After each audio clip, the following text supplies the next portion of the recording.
بسم اللہ الرحمن الرحیم۔ شروع اللہ کا نام لے کر جو نہایت ہی مہربان اور رحم کرنے والا ہے۔ اس ویڈیو میں ہم آپ کو حضرت موسیٰ اور حضرت خضر علیہ السلام کا واقعہ بتلائیں گے کہ ایک دفعہ حضرت موسیٰ علیہ السلام نے اللہ تعالی سے عرض کی کہ اے اللہ مجھے کچھ پوشیدہ راز معلوم ہو جائیں، تو خدا نے فرمایا کہ فلاں جگہ پر تمہیں حضرت خضر ملیں گے۔ تو حضرت موسیٰ علیہ السلام وہاں جا کر حضرت خضر علیہ السلام سے ملے اور اپنا مدعا بیان کیا۔ تو حضرت خضر علیہ السلام نے کہا مجھے اندیشہ ہے کہ تم صبر نہ کر سکو گے اور ہر بات پر کہو گے کہ ایسا کیوں ہوا۔ آپ نے کہا میں کچھ نہ کہوں گا۔ چنانچہ حضرت خضر علیہ السلام حضرت موسیٰ علیہ السلام کو لے کر ایک کشتی میں سوار ہوئے۔ کشتی بڑی خوبصورت تھی۔ جب کشتی درمیان میں پہنچی تو حضرت خضر علیہ السلام نے کشتی کا ایک تختہ توڑ دیا۔ اس پر حضرت موسیٰ علیہ السلام نے تعجب سے پوچھا کہ یہ آپ نے کیا کر دیا؟ ان ملاحوں نے بغیر کوئی پیسہ لیے آپ کو دریا پار کرایا اور آپ نے انہی کی کشتی کو توڑ کر ان کو نقصان پہنچایا۔ تو حضرت خضر علیہ السلام نے کہا کہ میں نے پہلے ہی کہا تھا کہ تم چپ نہیں رہ سکو گے۔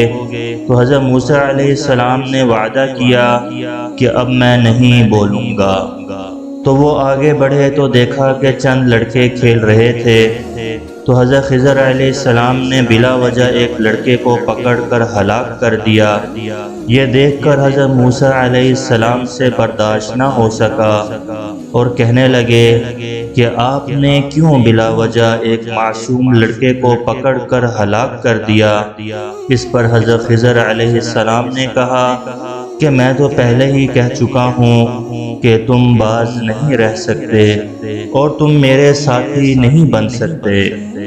اس پر حضرت موسیٰ علیہ السلام نے کہا کہ اچھا اب درگزر کرو، اگر اب میں اعتراض کروں تو بے شک میرا ساتھ چھوڑ دینا۔ اب یہ دونوں ایک بستی میں پہنچے۔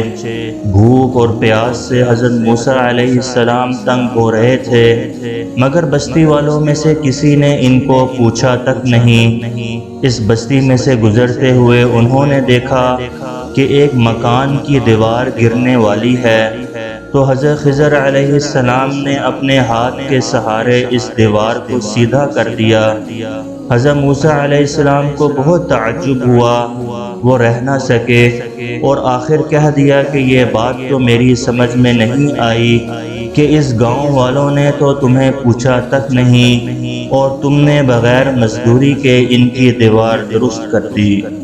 حضرت خضر علیہ السلام نے کہا اب میری اور تمہاری جدائی کا وقت آ گیا ہے۔ اب میں تم کو ان تینوں واقعات کی حقیقت بھی بتائے دیتا ہوں کہ کشتی چند مسکینوں کی تھی جس کو سمندر میں چلا کر وہ اپنی روزی پیدا کر رہے تھے۔ وہ جس طرف جا رہے تھے اسی طرف ایک ظالم بادشاہ بھی تھا جو ہر اچھی کشتی پر زبردستی قبضہ کر لیتا ہے۔ میں نے اس کا تختہ اکھیڑ دیا تاکہ بادشاہ اس پر قبضہ نہ کر سکے، اور دوسرا کہ جس لڑکے کو میں نے مارا تھا اس کے ماں باپ مومن ہیں اور مجھے اندیشہ تھا کہ یہ سرکش اور کافر ہوگا جس سے انہیں دکھ ہوگا، تو میں نے اسے قتل کر دیا کہ اللہ تعالی انہیں دیندار لڑکا عنایت کرے۔ اور جن کی میں نے دیوار درست کر دی وہ دو یتیم بچوں کا مکان ہے اور دیوار کے نیچے خزانہ گڑا ہے۔ ان کا باپ نیک آدمی تھا۔ خدا کی مرضی یہ ہے کہ جب وہ جوان ہوں تو خزانہ ان کو ملے۔ یہ جو کچھ بھی ہوا ہے اللہ کے حکم سے ہوا ہے، مگر تم ان باتوں کے لیے صبر نہ کر سکے۔ تو دوستو اگر آپ کو آج کی یہ ویڈیو پسند آئی ہے تو اس کو لائک اور شیئر بھی کر دیں، اور اگر آپ نے چینل کو سبسکرائب نہیں کیا تو چینل کو سبسکرائب بھی کر دیں۔